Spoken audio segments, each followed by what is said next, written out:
Okay, start. Good morning students. Today's topic is contact and contour. Now contact means when two objects they are meeting at some point, and contour means shape. So when you see your whole arch from the incisors, starting from the incisors to the canine, and then proceeding towards the premolar and then going to the molar, then there is a specific contact between these teeth. Like incisor is contacting with canine and the canine is again contacting with the premolar again contacting with the molar. Now if you see the location of the contact, it is changing from the occlusal to cervical third. In the incisor it is on the incisor third, in the premolar it is on the middle third, and on the molar it is on the junction of middle and the cervical third. So the position of the contact is changing. Second is the shape of the contact. If you see the incisors here, if you see the mesial surface of incisors, then your contact will be the point contact, and it is more or less circular. In the canine, it is, and in the premolar,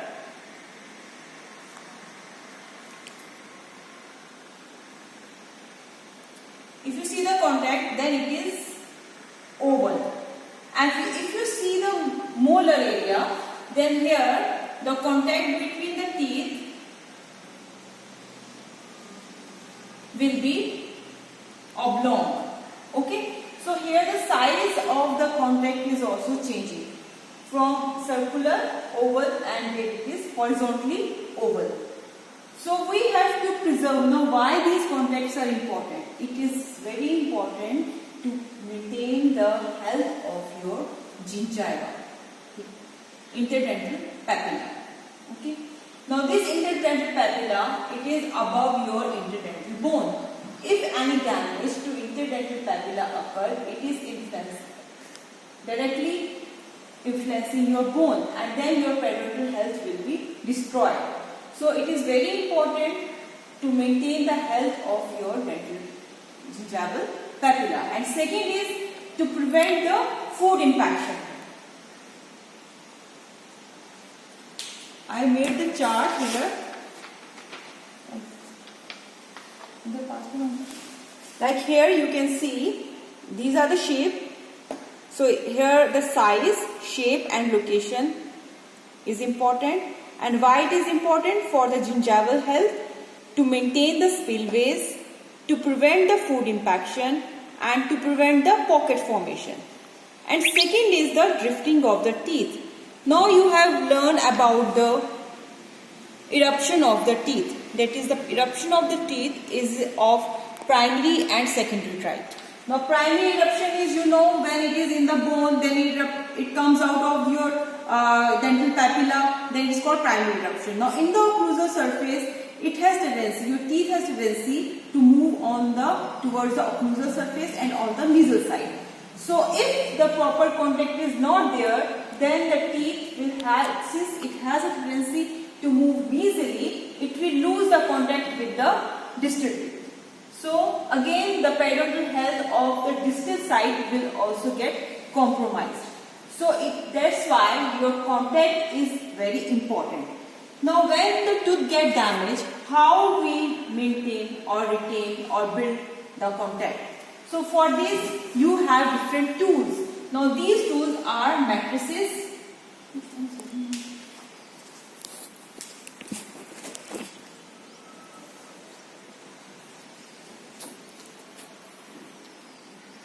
And second is retainer.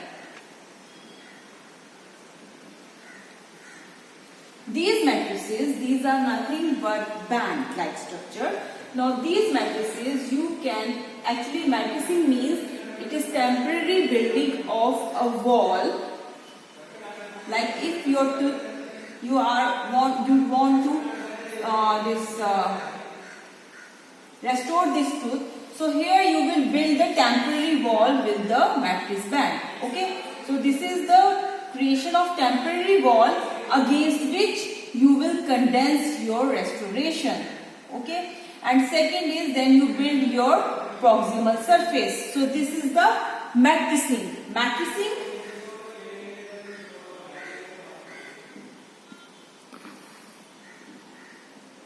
Mattressing is a procedure, and by what we perform this procedure? With the use of mattresses and the retainer.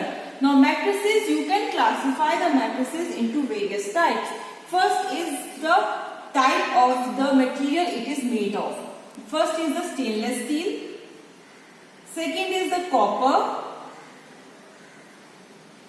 Third is the polycarbonate. So this is the plastic form.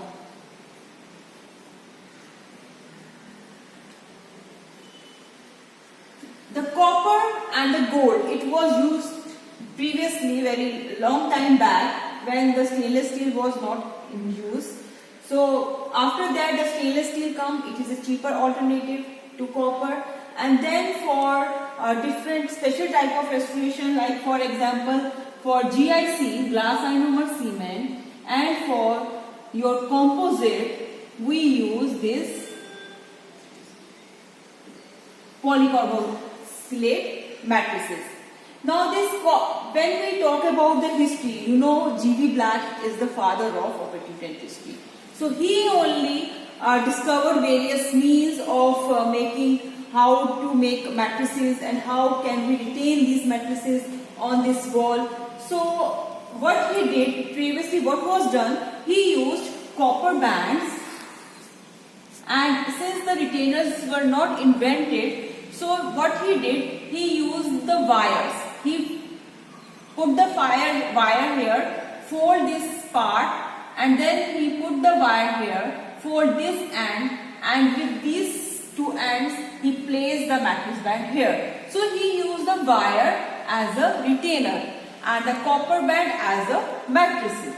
And now this copper band, it can be given different shapes. So first classification according to the type of material is the stainless steel, copper, polycarboxylate. Second is the type of the shape. So when we talk about the shape, it can be a straight mattress, it can be V-shaped mattress, or it can be S-shaped mattress.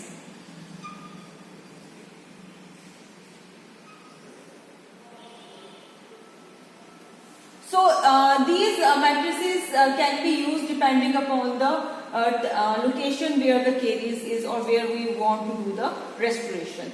So this is depending upon the shape, this depends upon the material it is composed of, your mattress.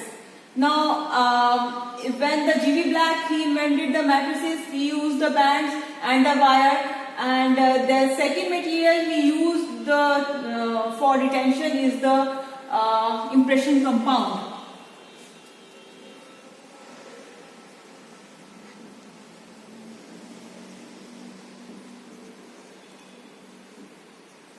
Now when the tooth is severely damaged, for example your complex cavity where your facial part, your lingual part is damaged, so it is very difficult to retain the mattress there. So for that you can use the impression compound. You can place the mattress band, you can soften the impression compound and can adapt the impression compound here so that it will retain the mattress. So for example, this is the impression compound, it will retain the mattress here, it gets solidified and helps in the retention of mattress. So for the retention we use wire, second is the impression compound, and third is the specialized retainers. Now in specialized retainers,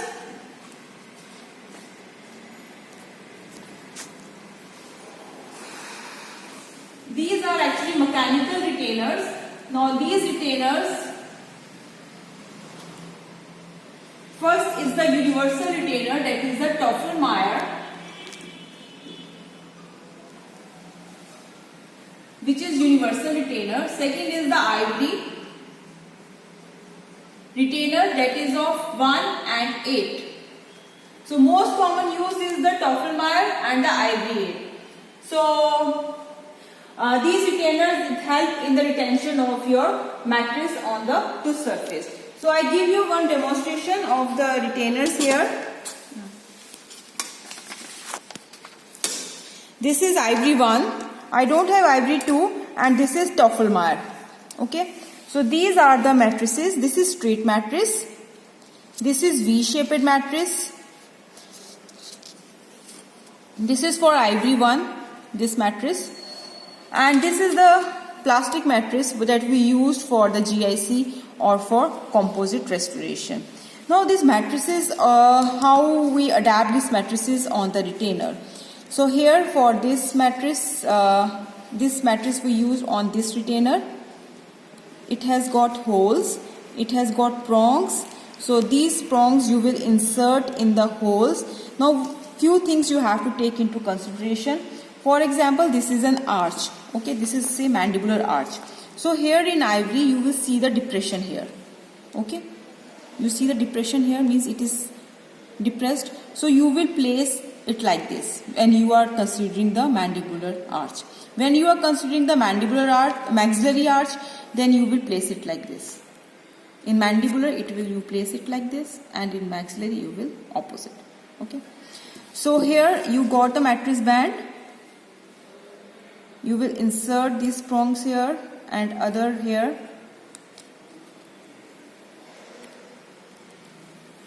Now with this screw you will reduce the circumference of the mattress band. Okay.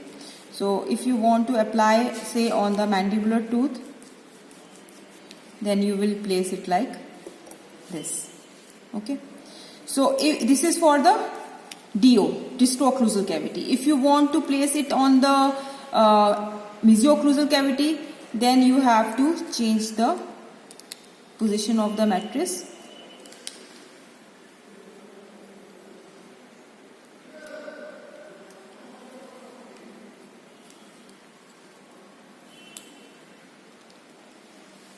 You will insert it like this.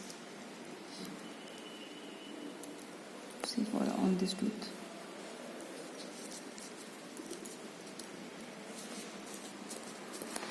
It will be inserted like this. Okay. So the advantage with this mattress is that if you go according to its shape, you will see that there is a projection here, this projection. So this you will place on the gingival part, okay, and this on the occlusal part. And few things you have to take into consideration when you are inserting this gingival part. It should cover your gingival margin, okay. Your gingival seat should cover your gingival seat, and when on the occlusal part, it should be 1 mm above your margin ridge. Okay, it should not be inserted completely in that margin ridge is not covered. You have to keep your mattress band at least 1 mm above your margin ridge. So accordingly you will choose your mattress band, thick or thin. You will choose according to that, means this wise, width wise. If you consider the thickness of the mattress band, it comes in a various thickness like 0.001 inches. Then it comes into various grades like thicker, thin, medium, thinner. So optimum is 0.001 inches thickness of your mattress band. Okay. So when you insert the mattress band, sometimes what happen, now we will second we consider the insertion of this Toffelmeier. How you introduce the Toffelmeier into the tooth. It has got two knobs, this and this one. This last knob, it is used to open the Toffelmeier. This last knob, it is used to open the Toffelmeier, where you will insert your straight mattress or V-shaped mattress band. Now, why we are using, what is the difference between a V-shape and straight mattress band? In V-shaped, what happens when you roll this mattress band, here the circumference is less, here the circumference is more.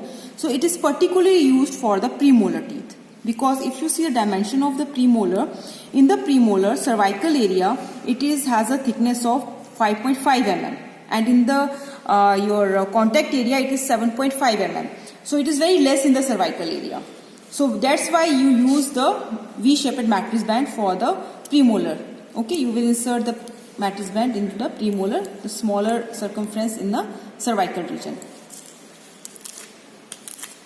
So for how we insert the mattress band into your Toffelmayer, this knob, you will open this knob where you can insert your mattress band. देखना picture clear आ जाए ना. So there are two slots. Here you will insert your mattress band like this, and then you tight the mattress band with the last knob only. Okay, so this get gripped. Now with this knob you can increase the circumference of your mattress band, where when you have adapted into the prepared tooth, like here you have adapted, for example, then you can tight the grip with this knob. Okay, so this is how we use your Toffelmayer. Now one thing is there, that when we are inserting the mattress band into the interdental area, sometimes it is so tight that you cannot insert the mattress band into this area. For that purpose you need wedges. So wedges actually are the thin materials that are either triangular shape or oval shape. If you take the cross section, it is either oval or triangular shape, and they are made either of wooden or plastic. Okay, so what you do, you insert your wedge into this interproximal area. What they do, they create an immediate separation between these teeth. Like in the PDL space, if you see the tooth, your PDL space is, this PDL space is 0.23 mm. So this space you can use for the movement of the tooth, so that you can insert the wedge in the interdental area. So you can, then first you will do the immediate separation with the wedge, and then once the separation is created, then you can insert your mattress band in the interdental area. Okay, so this is the way how you can do the immediate separation with the wedge. Now there are various other means of doing the separation.